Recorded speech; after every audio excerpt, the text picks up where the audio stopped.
Hey, everybody, how you doing? Well, that's good. Welcome to PHLY Flyers, presented by Bet365. Download the Bet365 app. Use code PHLY365 when you sign up. Whatever the moment, it's never ordinary at Bet365. My name's Bill Matz. I'm a director of fun and games for the evening. Today, we've got Charlie O'Connor. That's right, Philadelphia's number one hockey beat writer, joining us today.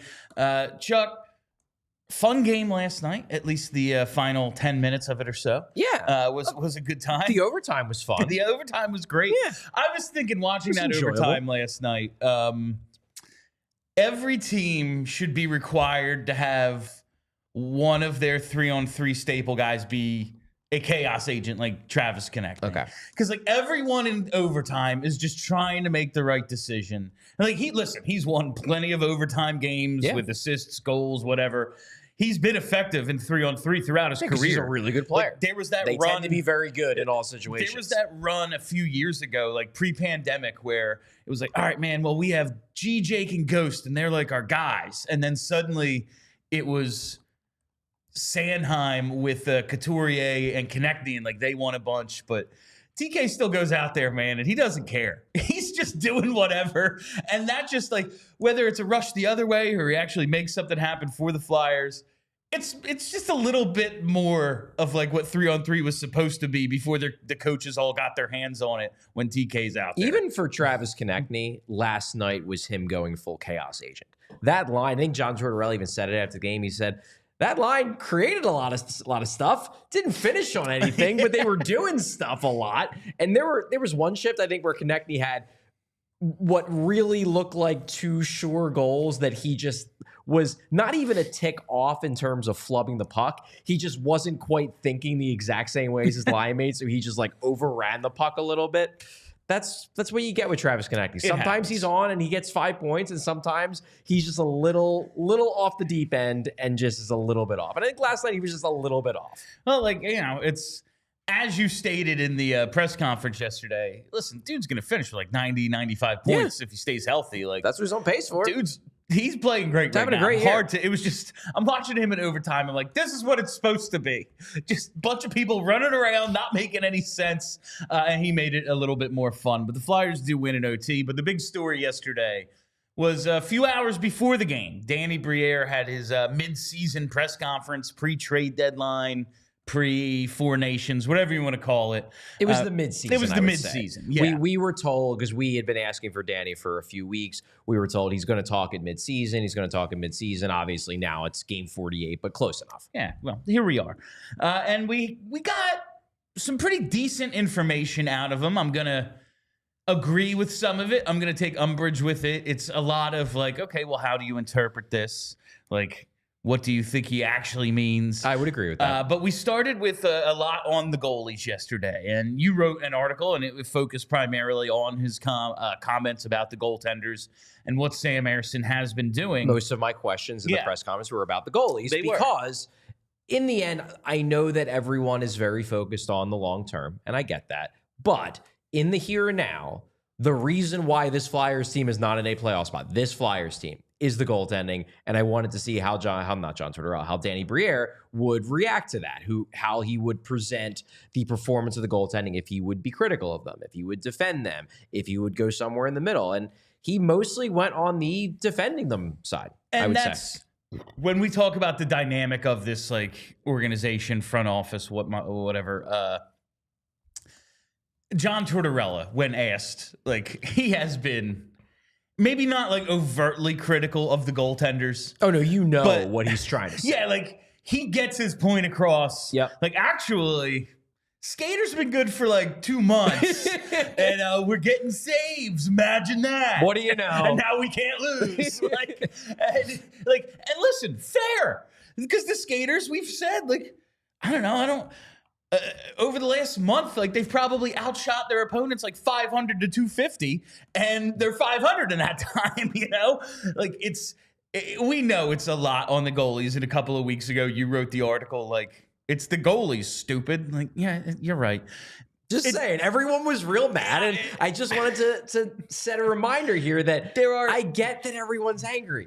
But it's really all just the goaltending. I think the anger That's came. the root cause of everything. The anger came at a time. It's like we know it's the goalies, but also like the guys we like are slumping. Right. You know, like if Michkov isn't scoring and they're losing, now we're mad. Right. Like if Owen Tippett is on a 7-game goalless drought, well, now we're mad. Like those sorts of. Where the hell's Jamie Drysdale? We traded Cutter Gauthier for this guy.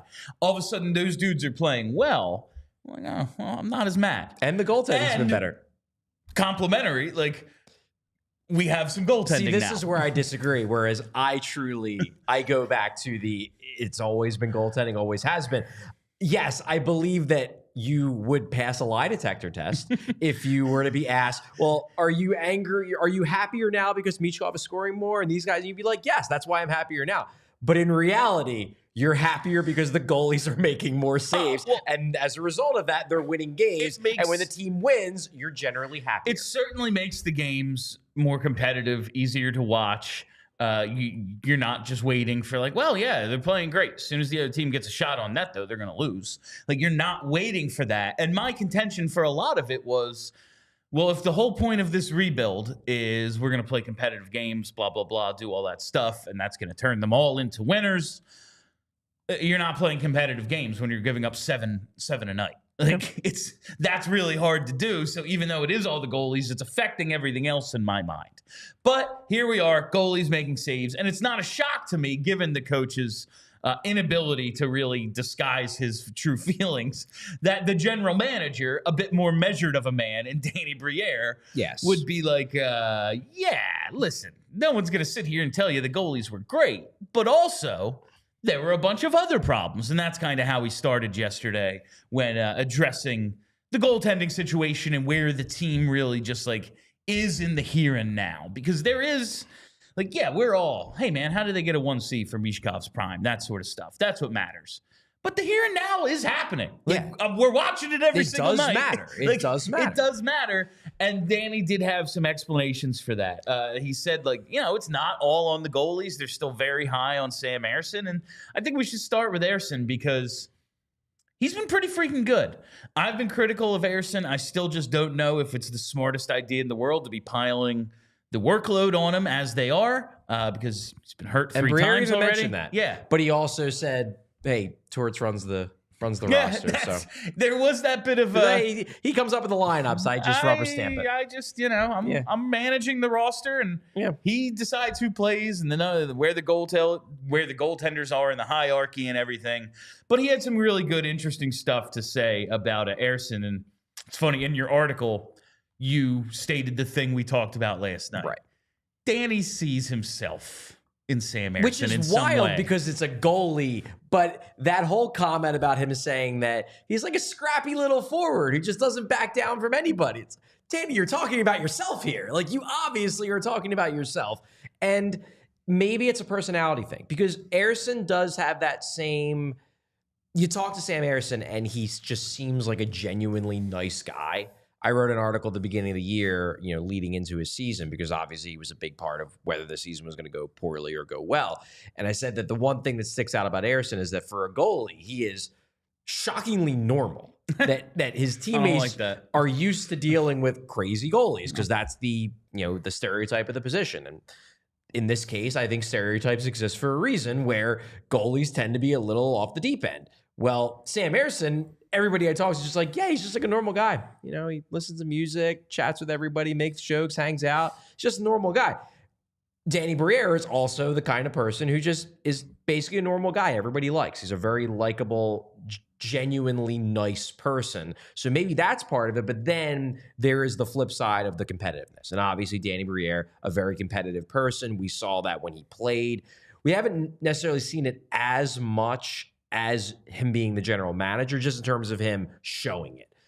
He's very guarded when he's up there. We shall see if that comes out as the team hopefully gets better over time. Maybe he starts to let some zingers out. He did showcase it a little bit, shouting out Team Canada with how angry he was at how they deployed Jet Luchanko and Oliver Bonk. So maybe that was a little bit of a coming out. But and listen, if you want to criticize Team Canada, get in line. Exactly. It's not as if that's controversial. The entire country hates Justin Trudeau stepped down because of how badly that team was managed. But point being is that it does seem that Briere sees some of himself, maybe personality-wise, in Sam Ersson.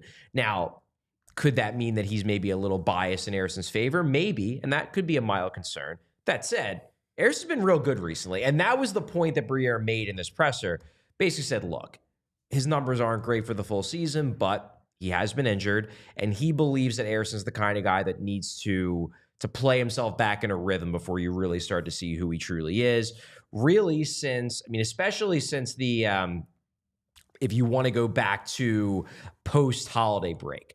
But I don't know if I quite love that break because then he played 2 games, got hurt again, missed a week. But really, whether you want to start it from post-holiday break or post back from his most recent injury, his numbers have been very good. It's a small sample. We'll see if he can hold it. But Briere very much focused on that, and the implication was that's the real Sam Ersson. The full season numbers, not reflective of his true talent level. This is the real Sam Ersson, the Ersson we're seeing right now. And hey, if he's right, Flyers are going to take a run at the playoffs, I think, if he's right. Yeah, and listen, as critical as I've been of Ersson, it's really like a stretch of games from the initial injury through working his way back from like the second one where you go, his numbers just really went in the tank. And you can't just cut out a large portion of a season. You can't ignore a goalie who gets hurt 3 times in the first half of the year. But his actual play on the ice has been mostly good with some, I don't want to call them hiccups because, like, yeah, he's got some games with like an .830 save percentage. But he got absolutely lit up in that time period, like between the second and third injury as he's working his way back. And that's what really tanked him to be near the bottom of the league when you look at these numbers. A lot of the other stuff is right around average. It's fine. Like, you can live with it. But we'll see if he handles the workload. He defended Fedotov, said, like, those first 3 games, disaster. But he's been mostly good since then. And, check out the old game logs on Hockey Reference. They agree. No, I think it's been okay. I think I broke it down in the article, I believe, and I'm just pulling this up now to make sure that I have the correct number. Yes. If you remove those first 3 starts, Fedotov has a full season save percentage of .897, which is an amazing but in a league where the league average is .901. So he's right around, a little bit worse than league average, which is kind of what you expect from a backup. Now, I tend to be hesitant to just remove things out of a sample size because they were in the sample size for a reason. You don't want to cut guys too much slack as well. They're great. If you take away those 4 games, they were terrible. It's like, yeah, but they were terrible in those games. Take away all the losses, team's undefeated. Exactly, yeah. They went 100 no. If you look at all the games that a baseball team played, if you remove all the losses. So I don't love that, but I do understand where Briere is coming from, especially because he's trying to spin a tale where the goalies aren't as bad as they maybe seem based on the raw numbers. And contextual, like, maybe you don't remove it, but you just put a little asterisk and go, he's a 28-year-old rookie. What did we think the first couple of games were going to be? Like, yeah, he got in a little bit of action last year. Those weren't real games. Like, he gets through the one he gets. No, they were not real. Like, they're not real. He hadn't unpacked his suitcase yet. I think John Tortorella even said that there are things that you don't even know about that situation that would shock you about how like tough of a situation we threw him into. He didn't have equipment. Yeah. Like, he's breaking in equipment. They weren't real. So, like, you contextualize, okay, yeah, you maybe can't totally pull out the first 3 games. They happened. They were on the schedule. He played them. They went very poorly. But also, of course they did. You can just go, yeah, man, he's not going to be like the best goalie ever. So those games are probably going to suck. And they did. And since then, he's been all right. You can live with him. He's, again, a 28-year-old rookie on a team that doesn't have designs on like making a run. .897 you can live with. Yeah. It's fair. And the most interesting stuff, of course, is Aleksei Kolosov. Yeah. And we actually want to play that clip of Briere answering Charlie's question about Aleksei Kolosov yesterday. With Kolosov, I guess given everything that happened at the start of the year, is he willing to go down to the AHL if you guys make that decision? As far as I know, yes. I don't have any reasons to believe that he wouldn't. I mean, if that would be his decision, but it has nothing to do with anything that's going on. That, you know, he was number 2 at some point, or that he's number 3 right now. That's all Torts. You know, I don't decide who plays, how much they play. I manage the team and the roster, and I let him coach. First thing, the answer to your actual question. Would he accept a demotion to the American Hockey League if you sent him down? As far as I know, Danny Briere says. As far as I know, yes. Probably. Yeah, I think so. Yeah. That's his response. You buy it? Not really. But why? Because he's still here? But, well, I do want to break that down. That is part of it. But I wanted to get Briere on the record giving an actual answer to this, because this is something that no one has actually straight up answered. We've all theorized because there's 3 goalies on the team. Even when Aleksei Kolosov has been being used as the number 3, why is he still here? I wanted to get Briere on the record giving an answer. He gave an answer. That said, if you go through the rest of the answer, by the end, he's starting to hedge a little bit. He's saying, you know, that'll be his decision. Well, don't you know what his decision would be? And then when he starts talking about John Tortorella having control of the lineup, which is technically true, but also the general manager controls the roster.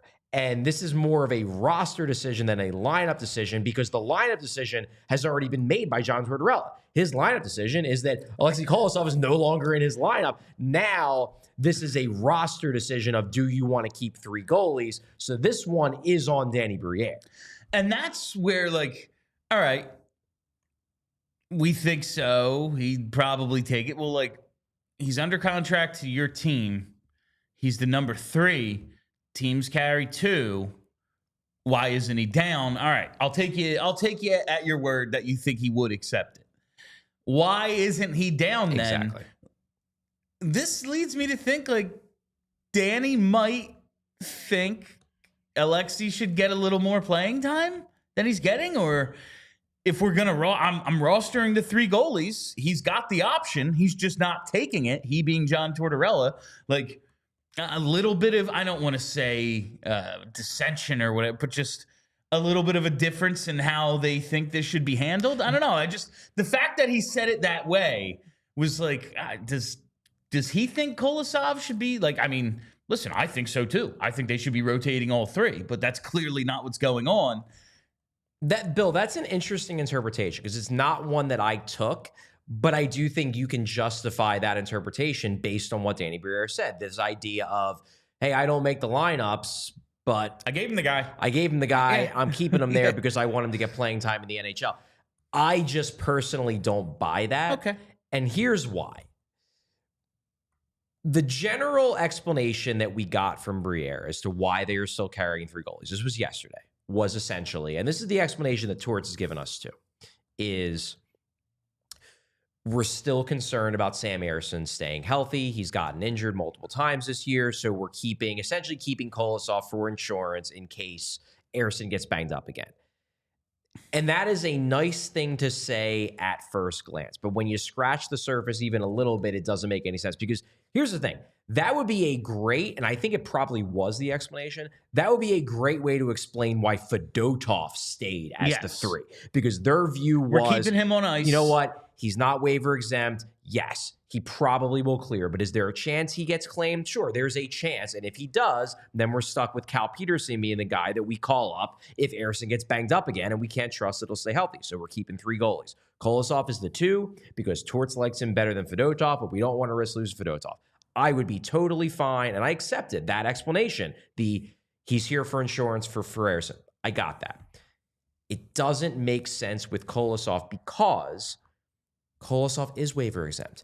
If he's willing to go down, it makes no sense not to send him down, because if Ersson were to get hurt, you could just call him up that day. Yeah. It's not like it's an hour. It's not like Allentown, Siberia. No. Like, you could just get him on a bus, have him rent a car and drive him to Philly, or send your Comcast. Send him a charter flight. Pick him up and send him wherever you are. Take him in the helicopter. Whatever. Yeah, it's a multinational conglomerate. Whatever. They have tons of money. They have time travel. They print money. It doesn't make sense to me that he's being kept up for insurance when you could just as easily send him down and then call him up if you want the insurance. The fact that he's still here as the 3. And Ersson's been healthy for a few weeks now. This isn't like a few days. We're talking a few weeks. No, it's January 22nd. He got hurt on New Year's Eve. He came back January 9th. Right. It's been a while. If he's still here, I have to believe at the very least there is some concern or conversations that are ongoing about whether Kolosov would actually accept without, maybe he would accept it, but would he pout? Would he be miserable? Would he, turn against the organization? There has to be something, I would think, because otherwise it's better for a goalie to be playing than not playing. And right now he is not playing. And if you can send him down without risk of losing him and let him get games, and I believe now Cal Peterson's hurt too, so it would be even easier to get him games down in the minors, why not do it? That question was not adequately answered by saying, well, he's still here because we're still going with 3 goalies because we need Ersson insurance. Do you? I don't really think that explains Kolosov as the 3. And that's we talked while Fedotov was the 3. Yeah, they could waive him or whatever, send him down, but just they're keeping him here, and it's an emergency situation. And that emergency ended up happening where he had to go in real cold and start that Tampa game, and that kind of got him back in the rotation. And we all know how it's played out. And kind of the same thing happened to Fedotov for the Rangers game. And then it happened again a second time. Or was it the Rangers? No, the Leafs. The Leafs game. Yes, it was the first Another team with blue jerseys. It was the first of the 2 Leafs games, right? Yeah. Blue jerseys. Right. If you take the first part of Briere's answer at face value, it makes you question the second part, and vice versa. Yes. It's just all right, well, that doesn't make sense. So now the one who's actually a prospect, if we need to put him in because of an emergency, he will not have played in over a month. That doesn't seem like the best way to handle things unless there's some other thing going on, which, despite his answer on that part, appears to be the case. He did say at one point that there are a lot of moving parts. Yeah. Now, that was in a lot of communication. That was in relation to the goalie situation overall. Yes. But I would have to assume that most of the moving parts involve one Aleksei Kolosov. My theory here, and I don't remember if I've expressed this on the show, and this is not coming from any inside information. This is just coming from looking at a calendar. My theory is... That's what I was going to mention next. The KHL season ends in mid-March. Then there's playoffs, but I highly doubt that Kolosov will be going back to a team that's going to go far in Dynamo, not very good. In the playoffs. Exactly. Or another team. Who knows what his agent's working on over there? Who knows? Point being is, if they can allow him to hang around the NHL team through the 4 Nations break, by the time the Flyers get back from 4 Nations, it's going to be February 21st. It's 21st, 22nd, something like that. Then you've dragged it out long enough where you might just be able to go to their camp and be like, look, we're going to send you down. Do you really want to go back to the KHL for 2 weeks? Is that really worth anyone's time? And then maybe in that situation, maybe then you can get him to accept the AHL demotion without there being drama. That is my just looking at a calendar theory, because if you can just find a way to drag this out until the end of the first week of February, then this problem might resolve itself. That's what makes the most sense to me. All right, we will see how they play that. And listen, we're going to be talking about this Danny Briere press conference for the rest of today's show. It's a big deal right now. You can watch the entire thing on our YouTube page right here, PHLY Sports. You can check it out. You don't need to go anywhere else for any of this information. And before we go any further, I got to tell you about a couple of our sponsors, starting with Glad Hair Restoration. Listen, I've been telling you about Glad Hair. Everyone here at PHLY has been telling you about Glad Hair Restoration. John Marks has been telling you for years about Glad Hair Restoration. And now Glad Hair is under the direction of Dr. Morgenstern, a highly respected plastic surgeon. But don't worry, you still get the same peerless approach to care, same expert team, same unmatched Glad system, same state-of-the-art location, and the same stellar results, Because each member of this exceptionally trained team brings 30 plus years of industry experience.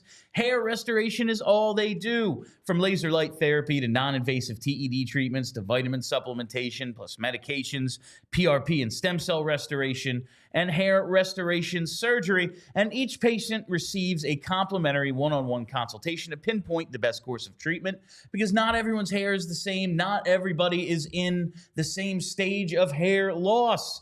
But one thing is true, it's that bald is now optional. If you want to improve how to look and how you feel about yourself, Glad Hair has the right treatment for you. Regain your confidence. Visit gladhairmctr.com or call 610-980-4000 to get started today. I got to tell you about Bet365. Oh, Charlie, you weren't here for my picks last night, so I just picked a couple of the two longest shot anytime goals. There was a Zamula on the board and there was a Ristolainen on the board, both 14-1. Ristolainen. And I said, you know what? I'm going Zamula. We're gonna throw a dart at Zamula, and of course Rasmus Ristolainen goes and scores the game winner. At least it's Zamula still credited to him. He did get the belt. So if you could bet on that. I wish you could bet on that. Maybe we can open that up at Bet365. But I've been placing all of my pregame props, my game bets, all my NFL playoffs, everything, plus all my futures already down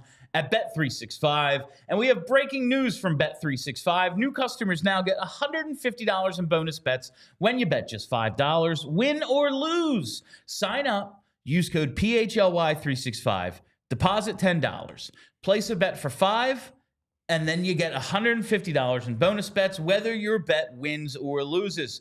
Bonus bets can be used on the spread, total, player props, futures, so much more. Whatever the moment, it's never ordinary at Bet365. Must be 21 or older and physically located in PA. If you or someone you know has a gambling problem and wants help, call 1-800-GAMBLER. All right, so that's I think that's pretty much the goalie situation here. And hey, maybe Danny Briere is right. And Sam Ersson is going to roll the rest of the year, and the Flyers are going to be in a playoff race through the middle of April. It's very possible.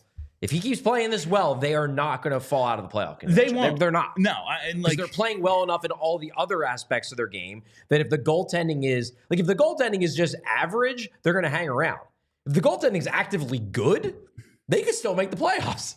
They very much could. I still wonder, are the Rangers just going to figure it out? You know, they beat up on the Sens the other night. Yeah. Maybe like Jeremy Swayman's been a lot better for Boston lately. They might not have the firepower, but one of those two teams could easily trade for JT Miller as well. So who knows? They will be in it, though, because you look at the East and who the hell ain't. Buffalo, technically in it, even though they're a laughingstock. They're not that far out.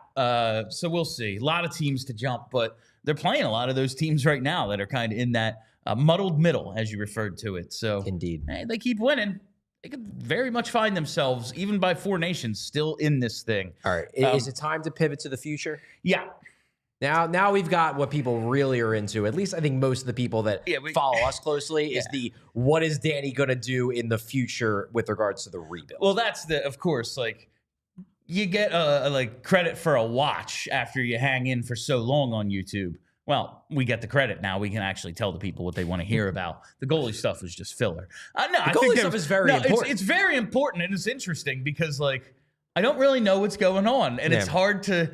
We have our theories, but it's hard to actually know. It's an interesting situation. But the first thing I want to talk about is the trading for a first-line center, and I really appreciated the question. I don't know who it came from. It was Kevin. It was okay. Well, because I think what it is, and this is just not even some inside baseball things. I feel like you can pick this up if you watch these pressers. Generally speaking, a journalist, reporter, whatever you want to call us, columnist, we go into these pressers with an idea of what general topic we want to write about, and then we ask our questions based on that general topic. My topic that I went into that press conference wanting to focus on was the goalies. Kevin clearly went into that press conference wanting to focus on the center problem, which fair. Yeah. It is a reasonable topic, and he pushed hard on the need for upgrades down the middle. I really the question I loved the most was about, would you consider because we'll get into the future stuff, but a stopgap 30-ish year old. Right. And it's well, this is a question about JT Miller. But it's well stated because you can't say, do you want JT Miller? He can't answer that question. It's tampering. Well, I mean, I guess you could make the case that it could, because apparently Kevin Cheveldayoff was directly asked if he would have interest in Jonathan Toews. So he's not on a team. Fair. And I think Vancouver just like sent a memo to the league. Like, quit calling our players. You don't have permission to talk to them. Like, there was a thing that was like, these guys aren't like... Yeah, well, they are under contract. They're They are very still much our under players. contract. Like, but anyway, that part, like Danny's saying, listen, yeah, we'd consider it if it made sense, but basically that situation would almost never make sense for us. I did love that, where he's just like, yeah, if it made sense, but they never make sense. Yeah, like a team who has one of those guys wants to get rid of him for one reason: bad contract. Right. I'm not taking on a bad contract, so probably not happening. But this is the quote that is driving everyone insane right now. Did this get a lot of bad play on social yesterday? The reality is there's not a lot of high-end centers in this league. Teams have them, they want to keep them, or the price is crazy. No shit, Sherlock. That's what we're all worried about with this plan. How do you get one of these guys? It's very much the underpants gnomes. Yeah. We know we need it. Fair. We're going to get it. Step 2, I don't know. Yeah, we'll get them. Yeah. That is the part. We'll get them. That is the part that drove me nuts. And the idea that, well, we don't want to sell our future. We're not going to mortgage our future for one. There's no future without one. I don't know if I would go that far, but the read I got from the entire thing, and then we can back up. No, I'm just saying, like, I am not as much of a hardliner of, if you don't have a 1 seed, don't even bother playing the game. You're never going to win a cup. I think you can theoretically build a team without a superstar 1 seed. It's just harder. It's harder. The read I got from like what this plan is ultimately, and that's really what matters. And we'll back up and talk about each individual thing. Sure. Is they are going to build this mostly internally, and it's going to be a lot like the 08 team. Do we have any studs? No, but we got some great depth. And once that stud does become available, that's when it's on. We just have to do that thing. We go get Pronger. But this, and then you go get Chris Pronger 2 years later. But this is very much it's going to be these guys. And that's why they keep telling us, well, the players will tell us when it's time. It's going to take a ton of patience for fans because it isn't going to happen imminently. Because it's going to have to be the right deal at the right time, catching Danny at the right place, whatever. But that was my main takeaway, was like, he's not in a rush. And he shouldn't be in a rush. But I would like for the team to be good, like sooner than later. That would be nice. What makes this so tough and what makes it so perfect for shows like ours is that it's so obviously their biggest hole. Yeah. Everybody knows it's so obviously their biggest hole. And even the Flyers, Danny Briere straight up said, I'm trying. But here's the thing, and this is why we can talk about it constantly. Even if he does have a plan, a clear-cut plan, he's not going to share it with he can't tell me. Yeah. Actually, I have a deal in place for when this team has done their playoff run. Like, we had no idea, like, Paul Holmgren was going to flip that first-round pick back for Chemo Team and then Scott Hartnell. Now, I assume that was prearranged. Yeah, they probably talked about it. It was like, we're trading for Forsberg. We're not taking away from our current roster. We're trying to go on a playoff run. But when that's over, these guys ain't signing. Yeah. We're going to want that pick back. You can have them. Like, he can't tell us if he has that sort of deal in place. Yeah. Like, man, we're going to trade. What conversations he's having, who he might have on their list. But the flip side of that, and this is why, again, it's so easy for us to talk about, is it's impossible for us to know if he does have a plan that will ultimately come to fruition and solve this problem, or if he's just riding by the seat of his pants. His fingers. Yeah, like, we don't know. No, there's no way. All we can do is yell about it until he does it. Either he does something, or gets fired, or he doesn't. He gets fired for it. Yeah, this is either the sun burns out and they never get their 1C, like there's a nuclear war, whatever the hell's going to happen, or they get the guy and we get to watch him. Like, those are the two options, and we won't know until it freaking happens. Exactly. But just the idea here that, like, that's, you and I have both said, like, this isn't how we do it, but it's how they're doing it, and we all have to live with it, at least until the new regime comes. That probably ain't happening anytime soon. But this is the problem everyone has with the plan. Sure. We know that these guys aren't available. We know they're impossible to find. Nobody wants to trade them unless it's a situation like, oh, yeah, you can have JT Miller. He's got 6 years left on his deal and a no-move clause. And, oh, yeah, his team hates him. He just quit on his team. Not everybody. He just stopped playing the other night. Yeah. Like, he just decided, I'm not playing anymore. Like, so you can have that guy. But other than that, they don't really become available unless, like, they need disc replacement surgery and the team that they're on is like, we won't allow you to do that. Or unless you pick in the top 5, which they don't want to do. And that's the other end is you can get them, or at least you can hope to get them in that spot in the draft that they basically refuse to draft them. And that's everyone's problem. At least that was my major takeaway here was, yeah, I know, Danny. That's what we've been yelling about. Like, this is the flaw in your plan. We don't know how to get that guy. I mean, I guess, and again, this all goes back to what I said a few minutes ago, where this is the conundrum of it all, where even if they are going to pull it off, they're not going to tell us how they're going to pull it off. But I guess the one positive of this, if you want to do a positive takeaway, is that at least they're acknowledging that they know this is the problem. It's not like they're going out there and they're being like, well, we actually really like our centers. Jet Luchanko is going to be real good. And Morgan Frost is still only 25. And Sean Couturier is under contract forever. Like, at least they're not selling people a bill of goods. Now, you might not trust that they are successfully going to address it.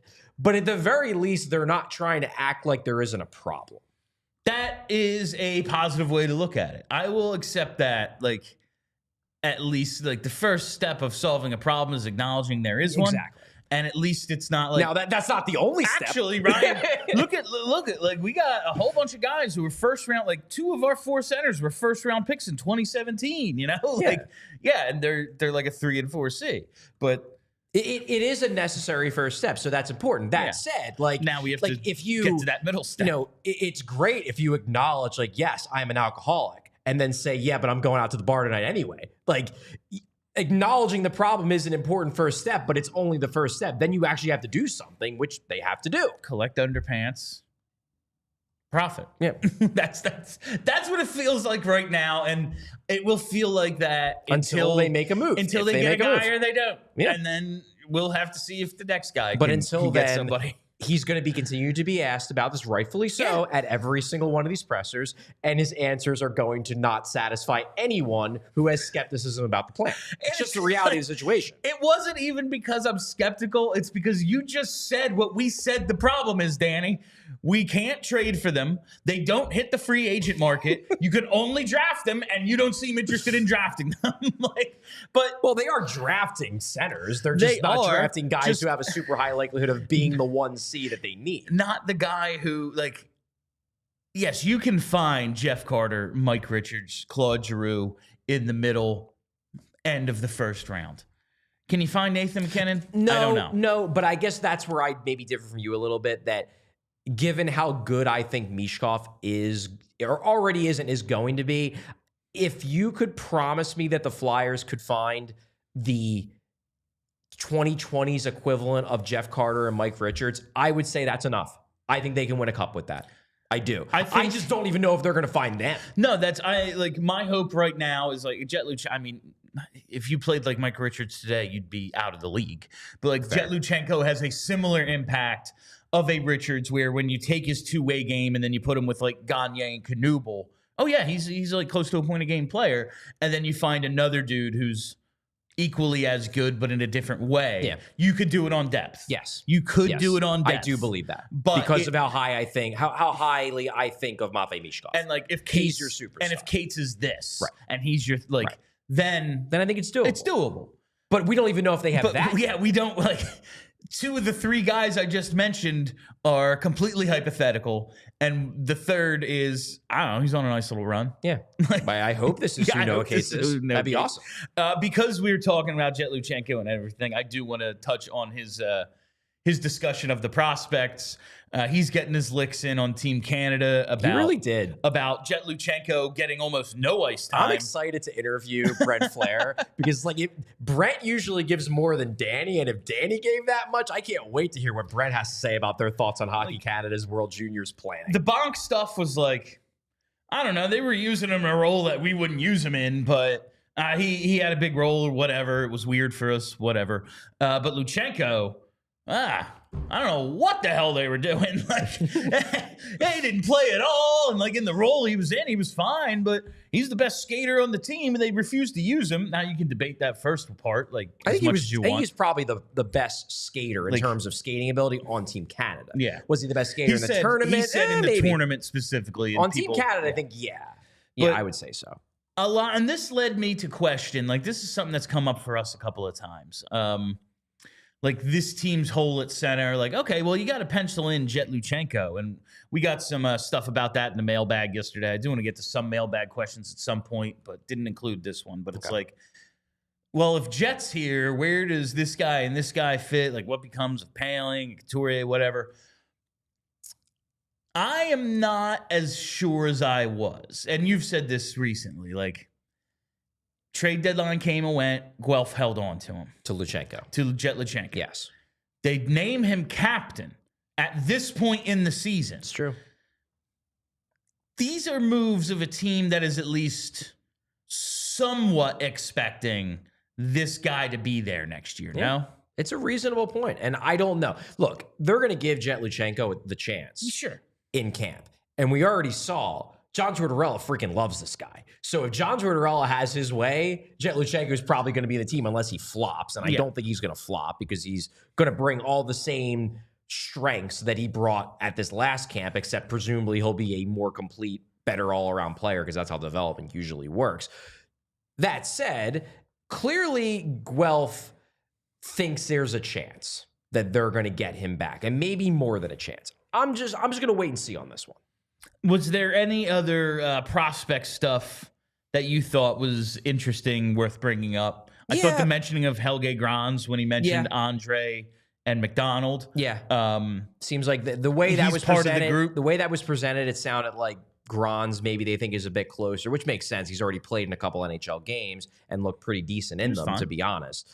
But yeah, it does seem like Grans is reestablishing himself. I wonder a little bit with Grans because the one thing that makes Grans intriguing with the Flyers is the fact that his agent is Kurt Overhart. So I do wonder if some of that is maybe them trying to smooth things out with Overhart, like talking up his guy a little bit to be like, yeah, you know, we can find a way to put this behind us and not hate each other forever so we can not have to be worried about drafting your guys in the future. That might have played into it because maybe that was meant to be a little bit of a signal to Kurt that, yeah, you know, we're not burying your guy just because we're a little angry at you. I wonder if that plays into it a little bit. But I do also think they've liked what they've seen from Grans this year. So that was interesting. Really, the thing that jumped out at me the most about the Bonk Luchanko comments, and this is going to be something that we're not going to know the answer to for 1, 2, 3, 4 years down the road. It does strike me that there is a disconnect between how high the Flyers are on these guys and how high maybe other people in the industry are. Yeah. Like, Danny's saying Luchanko should have gotten more ice time. Now, some of that is pumping the tires of your prospect, sure. But some of that is I think the Flyers just think higher of Luchanko than Team Canada did. And it seems like that is not limited to Team Canada. The Flyers just seem higher on him than basically everybody else. And we'll see if they're right. And maybe, like, because there's so much talk that, like, Canada just didn't bring all of its best players. Some of that is on defense, but there's some forwards as well. Like, guys leading the CHL in scoring. They didn't bring everybody that they could have. Like, especially given the roster that he was on, maybe they're leaning more into that. Like, yeah, man, if you bring a couple other superstars, we get it. But on this roster, like, this dude played in the NHL a couple of months ago. Yeah, but even the guys that they didn't put on, like Michael Misa, they didn't put on. There were Beckett Seneca, they didn't put on from that draft. Those guys aren't even 19-year-olds. I mean, Misa's going to be drafted this year. He's a projected top 5 pick. Seneca was drafted last year. It is last year, 2024 now. We're in 2025. So I don't know. You could certainly make the case both those guys should have been on the team. Probably should have been. But neither of them are the 19-year-old guys who are going to be at the top of the lineup anyway, even if they made the team. I just thought it was funny, like, the Luchanko especially, because like Bonk, they just have him in a different role than what the Flyers envisioned for him. Well, they started him out as the quarterback on the power play. That's not him. That's never been him. That was insane. No, it's even the success. His nickname is Bumper Bonk. That's the success he's had on the power play is in that trigger man bumper role, not as, you know, the dude at the top. That's not who he's been. But Luchanko, that does, if not for all the other criticism of Team Canada, it's like, well, listen, I know you like this guy, and I'm excited to see him. He's super fast. He looked good when he was playing with Michkov. There's a disconnect. Even last year, like going into the draft, when we were saying like, oh, there's like whatever the number was, 11, 12 guys that are all kind of in the same. And they were like, there's like 13 guys. And it was like, they have a couple of dudes in that group that maybe not everyone does. Yeah, that aren't in the consensus top and tier. It's clear, like he was one of them. When you take him over Booyam, like, it's him. Yeah. That was, so there's just a little bit of a disconnect there. I want to get into the Rasmus Ristolainen and stuff. I know that's the other most salient topic. But first, I got to tell you about our friends at Game Time. That's right. You know, I think Game Time is the best secondary ticket marketplace on the whole internet. And one of the main reasons, it's Game Time Picks, because Game Time Picks makes getting tickets for your favorite events even easier by filtering out the fluff and showing you only incredible deals on great seats, so you don't have to waste time searching through thousands of tickets to find the best value. Just a wonderful curated experience going through Game Time Picks, and you still have all the other features that made Game Time what it is, the all-in pricing. There's never any surprises. You get to check out, suddenly your ticket price is doubled. Not the case with all-in pricing. You also get a panoramic view from your seats, so there's no guessing where you're going to be sitting in the venue. There's the low price guarantee and the most flexible customer service policy in the ticketing industry. So take the guesswork out of buying tickets with Game Time. Download the Game Time app, create an account, use code PHLY for $20 off your first purchase. Terms apply. Again, create an account, redeem code PHLY for $20 off. Download Game Time today. What time is it? It's Game Time. And while we're here, why don't I tell you about Rothman Orthopedics? Because if you have aching joints or cramping hands or your back's out of whack, Rothman's got you at Rothman Orthopedics. They've been practicing specialized care for over 50 years. It has been their passion. Their mission, it's high-quality, compassionate, affordable care rooted in research. Research leading to new treatments and better outcomes. Each Rothman doc is laser-focused on their specialty, whether it's hip, knee, spine, you name it. They have a team for each body part right in your backyard so you can get back to your specialty. They're Rothman Orthopedics, and they specialize in you. Rothman Orthopedics, specializing in orthopedics and you. Visit rothmanortho.com/PHLY to learn more and make an appointment today. All right, and that gets us to the trade deadline stuff. And this is in conjunction with a couple of mailbag questions from yesterday. What this is. So in the outline, he has these two Just names. odd names. And I just was like, did Bill just like hit his head on the keyboard and just throw a bunch of letters down here? One of them is like, it's impossible to read. So, but no, I did not have a stroke. The first thing I want to do is play this cut from the press conference of Danny Briere on Risto, and then we'll get into all the rest of the stuff. Okay. I don't know yet. You know, there's teams that have called to inquire, but Risto's been so good too for us, and he's not a rental. Now for us, there's no rush to treat him. We finally, you know, have him healthy. We finally have him playing extremely well. To find a right shot D like that and to play in your top four, to play as physical as he does, they're tough to find. So, you know, we have him here for us too. I mean, we get excited about trading him, thinking about the kind of return we can get, but, you know, I'm not shopping him. I'm not trying to get rid of him. He's a big asset for us, and it would be a big hole if we ever have to lose him. So I really don't know. You know, where it's going, but I can tell you I'm not shopping him. I did receive some calls on him. All right. So there's the optimistic way to watch this, and honestly the most logical, most sensible way to interpret that. all those things that Danny Briere is saying is, whoa, calm down with your offers. We like this guy a lot. He's really good. He's really gotten better under our coaching staff. He's a big physical right shot D in our top 4. We don't have to trade him. He's not a pending free agent. We ain't losing him for nothing anytime soon. Yeah. Price is high, so you better meet it. That's great. That's great if that's what Danny's saying. Price the brick going up. Listen, the ability to have the option to walk away gives you leverage in a negotiation. 100% it does. If you're not afraid, because they don't have to be. They don't have to trade him. Like last year with Sean Walker. Yeah, they could have re-signed him or whatever. But like end of the day, they had to move. Had to make a decision. One way or the other, you had to make a decision. There are no decisions that need to be made on Rasmus Ristolainen. So if this is all negotiation ploy, great. That's what he should be doing. But there's that possibility that they're just a little too focused on the right now sometimes for some people. And that can be a little scary because if a 30-year-old D-man is someone you can't bring yourself to part with, you should be trying to go get John Gibson and JT Miller and making a run right now. And if you're not doing those things, does the negotiation tactic really work? Like if you're sitting there running out the worst goaltending in the league and there's guys who could fill positions for you, center, goalie, whatever, and you're not even close to in on them, how believable is it that you're like, we're going to hang on to this guy? I think that's going a little too far because there are things, and Danny did speak to this when he was talking about the center situation.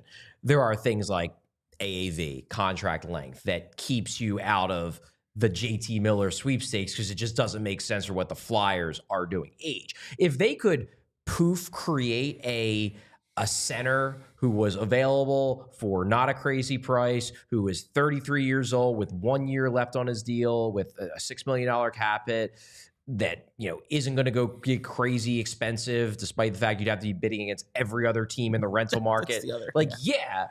That might make sense. But given where the Flyers stand, probably doesn't.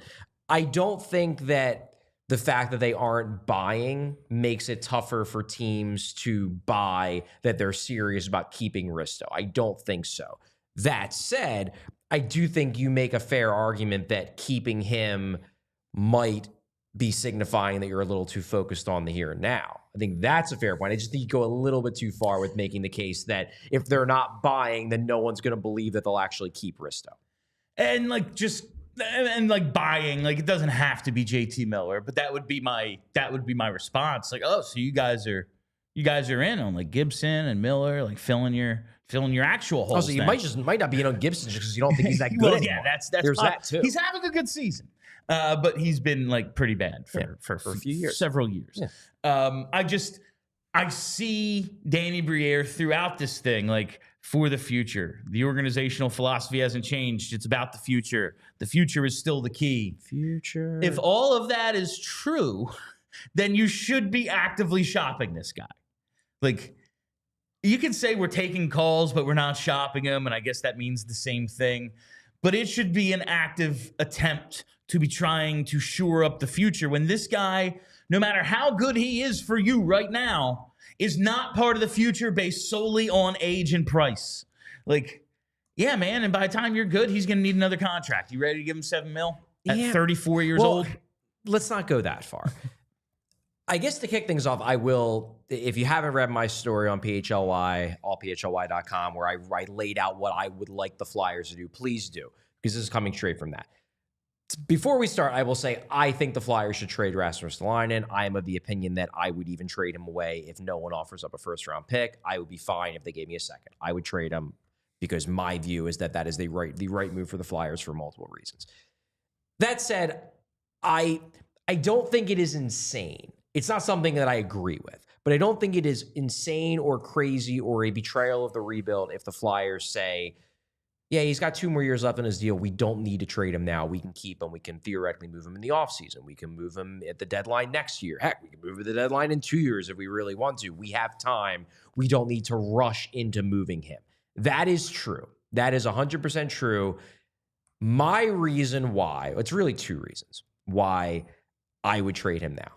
Number one, well, yes, taking the best offer now is a risk, I guess, because you could theoretically get more maybe if a team gets more desperate, the offseason, next deadline, whatever. Circumstances are different. He plays better. Who knows? Yes, that is a risk. But it's also a risk not to trade him because we're talking about a guy who's now in his 30s. We're talking about a guy who missed a lot of last year due to injury.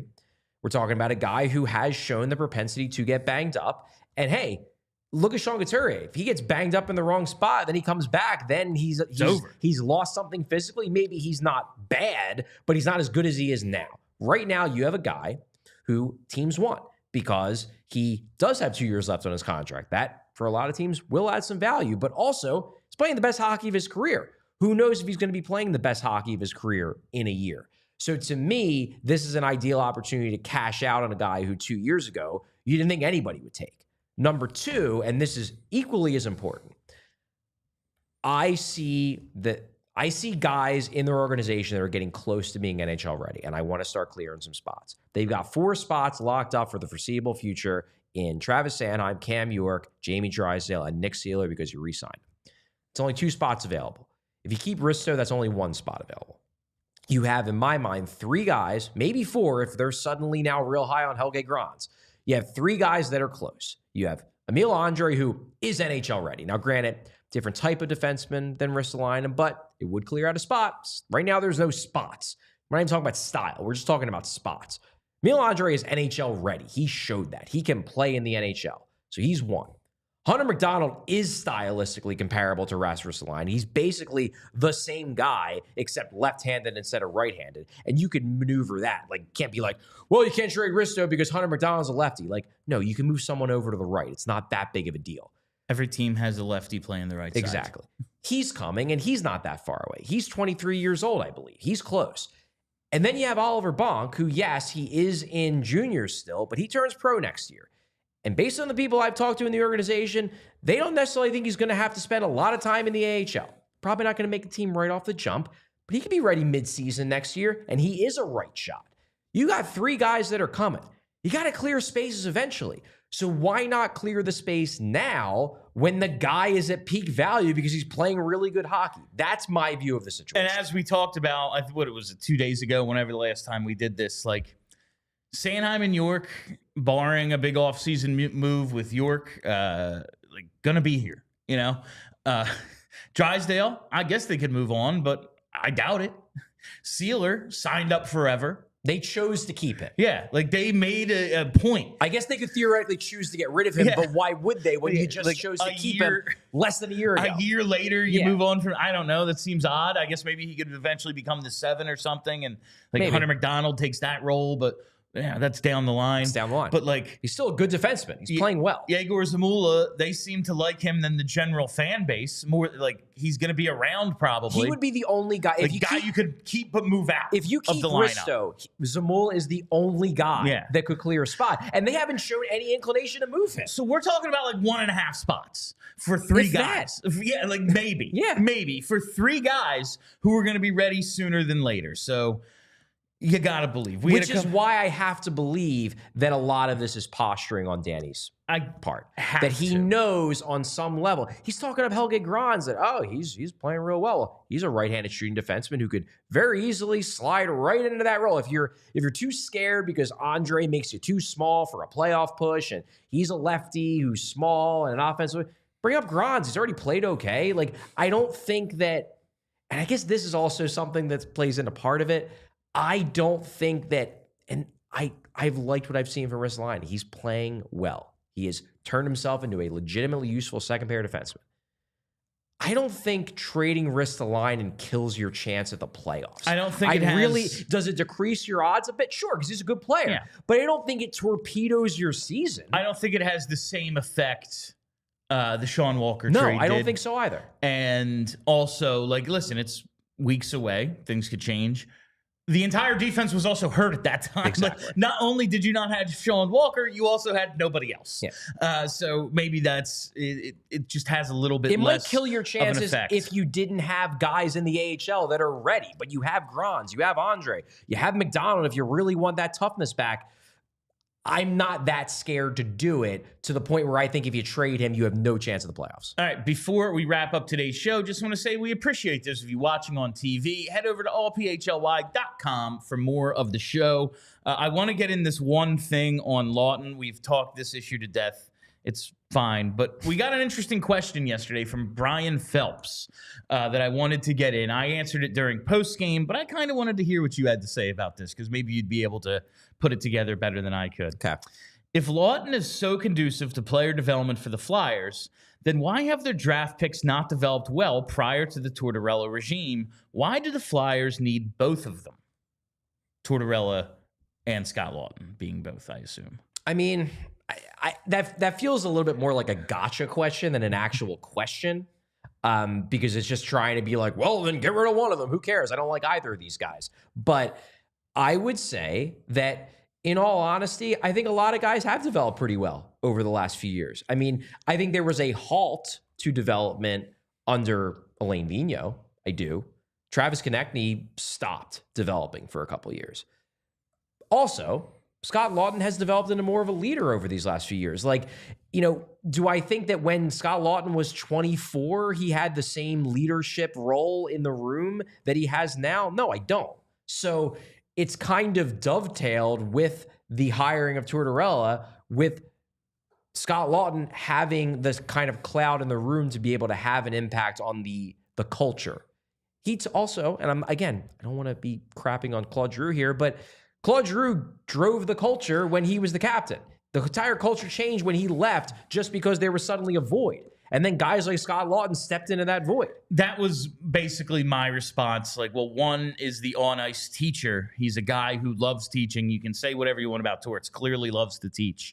And the other creates an environment conducive to everyone being able to reach their potential, or at least that's how Charlie put it, the other day. Yeah, I believe the question. I do believe that. And the other part of it was like, you look at his career, you tell me what happened. Like, he didn't become a full-time player until 2017-18. There's Claude Giroux, Wayne Simmons, Jake Voracek, like Kevin Hayes. There's all sorts of way more established NHL guys in the room. It makes sense. Like you said, it dovetails with Tortorella. Yeah, he's like one of the only guys left. Yeah. Last year, like 2 years ago, Sean Couturier wasn't even around. Like, he was on the team, but he's going through double back surgery. He was gone for 2 years. Of course he became more of a leader now that all these other guys aren't here anymore. Yeah. It's his room. It's not everyone else's. Yeah, like, he's not 25 anymore. Like, the idea that 24-year-old Scott Laughton, that it proves that Scott Laughton isn't actually good at helping to foster a culture, that 24, 25-year-old Scott Laughton wasn't able to make Ivan Provorov and Nolan Patrick better. Like, that doesn't make any sense. And so I was like, he wasn't in that role. My other question was, who were these prospects? Like, was it the guy who was on the right trajectory but then got cancer? Because that guy worked out. Was it the dude who, maybe it wasn't the right pick, but he was pretty good, and then he's out of the league with migraines? Yeah. There's nothing you can do about that. Is it German Rubtsov, who as soon as he had to stop doping was back in the KHL because he wasn't very good? Like, I don't know. What was Scott Laughton supposed to do about that? Yeah. I don't know. That was just my other end of this. I would say that Scott Laughton probably started to emerge on the team as a legitimate leader in 2020. Like, post-pandemic, I would say, is when he started to feel confident enough in his NHLer status to be like, yeah, I can start, not flexing my muscle, but, exerting my authority on the direction of the locker room. And I would say that since then, aside from that little blip when Alain Vigneault just didn't want to be an NHL coach anymore, the Flyers have been pretty decent at developing talent, I would say. All right, let's hit those super chats. All right, got a couple here we can get to. Let's start with K-Red. Minsk's backup goalie has a .944 in 10 games played. Do they even want Kolosov back? Season ends March 23rd. Yeah, that's I feel like they're just trying to... We talked about this a little bit. They're just trying to run the clock. Yeah, that's your theory. That's my theory. I suspect they are trying to run the clock out and basically eventually come to him after 4 Nations and be like, what are you going to do? Go home? Is it even worth it? You're going to just not play hockey? Yeah. All right. From JH, says, no questions or comments, just sending you some love. Well, right back at you, JH. Always appreciate you contributing to the Super Chats. All right, from Gary B.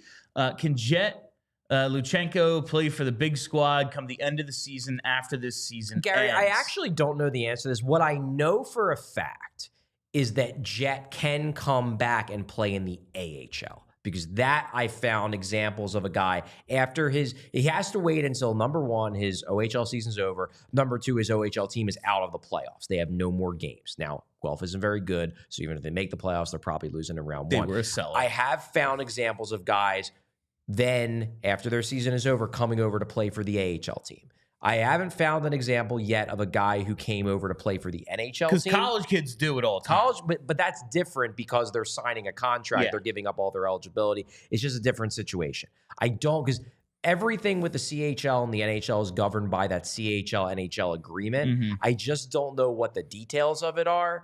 If you can find an example of a guy who came over, who came to the NHL club, the NHL organization, after the WHL season was over and then played for that NHL team, let me know. Send it to me on Twitter, DM it to me, whatever. I have not found someone yet, but that doesn't mean it can't happen. It just means I haven't found somebody yet. It is an interesting situation. I have seen guys, as I said, who have played for the AHL team, though. It is an interesting, started the year here, only played the 4 games.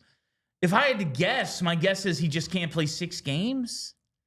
Well, that would be the contract thing. Yeah, it's an odd situation. I don't know the answer. All right. And finally, from Borfus, great name. Charlie loved your bold questions yesterday. Made Danny really think about his answers. Gents, love the show. And as always, why not us? Let's go Flyers, go Birds. People did dig your question. Got a lot of feedback. What, the Kolosov one? Is Kolosov going to do it? Not dancing around it, just going straight up. Is Kolosov going to accept a demotion? And people did really appreciate that. So you're welcome, Borfus. he says, yeah, we think. that his answer was, probably. Probably. Maybe. I guess. Hopefully. I guess I got to ask him. I guess I should probably ask him, huh? All right. We speak different languages. How do you expect me to do it? What do you want me to do here? The guy speaks one language. I speak 2 others. I don't know. All right. That is all the time we have for you on PHLY Flyers, presented by Bet365. Download the Bet365 app and use code PHLY365 when you sign up. Whatever the moment, it's never ordinary at Bet365. Make sure you follow us right here on the YouTube page. Never miss a live show or any of our extra content. Just set that reminder bell so you get the notifications. Follow us on Twitter at PHLY_Flyers and follow the podcast as well. Wherever you get those, just search PHLY Flyers. All right, that's it. I'm Bill Matz. That's Charlie O'Connor. Until tomorrow, let's go Flyers. We all silly like the mayor.